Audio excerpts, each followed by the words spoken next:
एक जंगल में एक खूबसूरत मोटा ताजा हरण और एक कौवा रहा करते थे। दोनों में बड़ी गहरी दोस्ती थी। दोनों सारा दिन जंगल में घास फूस और दाना दनका खाते और चरते और शाम को एक दरख्त के नीचे आराम करते। एक दिन हरण जंगल में घास फूस से अपना पेट भर रहा था कि एक गैदर का वहां से गुजर हुआ। मोटा ताजा हरण देखकर मनसा में पानी भराया। सोचा काश के वो इस हरण के लजीज गोश्त से अपना पेट सकता। ये नियत लेकर वो हरण के करीब आया और नहायत अदब से सलाम करके बोला, क्यों हरण भाई, कैसे हो, सब खैरियत ही ना? हरण ने गौर से गैदर की तरफ देखते हुए कहा, माफ करना, मैंने आपको पहचाना नहीं। गैदर बोला, मेरा नाम गैदर है, मैं भी इसी जंगल में रहता हूँ, बिल्कुल अकेला हूँ, न कोई साथी न कोई दोस्त। आज आप जैसे खूबसूरत और नेक पारसा को देखा तो दिल में तमन्ना मचल उठी कि क्यों न आपसे दोस्ती की जाए। हरण था तो डेल डोल में गैदर से कहीं ज्यादा मगर था परले दर्जे का बेवकूफ और अहमक। गैदर की चिकनी चपड़ी बातों और इसकी चापलूसी को बिल्कुल न समझ सका। कहने लगा, दिल छोटा न करो, आज से मुझे अपना दोस्त समझो। शाम ढल चुकी थी। हरण अपने ठिकाने की तरफ चल पड़ा और गैदर भी इसके पीछे पीछे चल दिया। दरख्त की शाख पर बैठे हरण के दोस्त कोए ने देखा कि हरण के साथ गैदर चला आता है। वह गैदर को खूब पहचानता था, फौरन चलाया, अरे दोस्त, ये किसे साथ लिए चले आते हो? हरण बोला, ये गैदर है, नेक जात मालूम होता है, बेचारे का इस भरे जंगल में कोई हमदर्द वफमख्वार नहीं, मुझसे दोस्ती का ख्वाहिशमंद है। वह बोला, हर्ज नहीं, मैं इस कम ज़र्फ को अच्छी तरह पहचानता हूँ, इंतहाई मतलब परिस्त यार और कहना परूर है, मौका पाते ही वार करने से नहीं चौकता। इसके साथ दोस्ती में सरासर नुकसान है।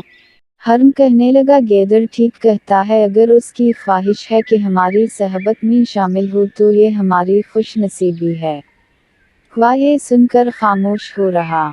दिन गुजरने लगे। एक रोज कम ज़र्फ गैदर मकई के एक हरे भरे खेत जिसमें किसान ने जंगली जानवरों को फांसने के लिए फंदा लगाया हवा था देखकर भागा हरण के पास आया और बोला, यार हरण, कहीं यहाँ घास फूस पर अपना मुंह मारते हो, चलो आज तुम्हें मकई का एक हरा भरा खेत दिखाता हूँ, जी भर कर पेट पूजा करना। बेवकूफ और अहमक हरण बोला, सोचे समझे गैदर के पीछे हो लिए। खेत के करीब आकर हरण दौड़ता हुआ खेत में घुस गया और लगा इधर उधर मुंह मारने। बेवकूफ ने चाड़ा तो देखा मगर चारे में छपा जाल न देख सका, चुनचा वही हवा जाल में फंस गया। लगा हाथ पैर मारने मगर अब क्या हो सकता था।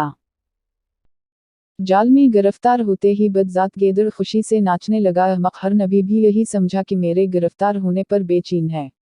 गैदर करीब झाड़ी में छुपकर हरण के मरने का इंतजार करने लगा। फर्ज यूनाई रात गुजरी। जब सुबह हुई और क्वे ने अपने यार हरण को न पाया तो तशवीश में मुबतला हवा। वो समझ गए कि हरण जरूर किसी आफत में फंस गया है। ये सोचते हुए वो अड़ा और हरण की तलाश में निकल पड़ा। क्या देखता है कि वो मकई के खेत में जाल में फंसा हुआ है।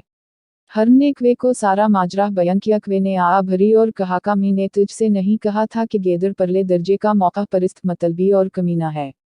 अब कहाँ है तेरा दोस्त गैदर?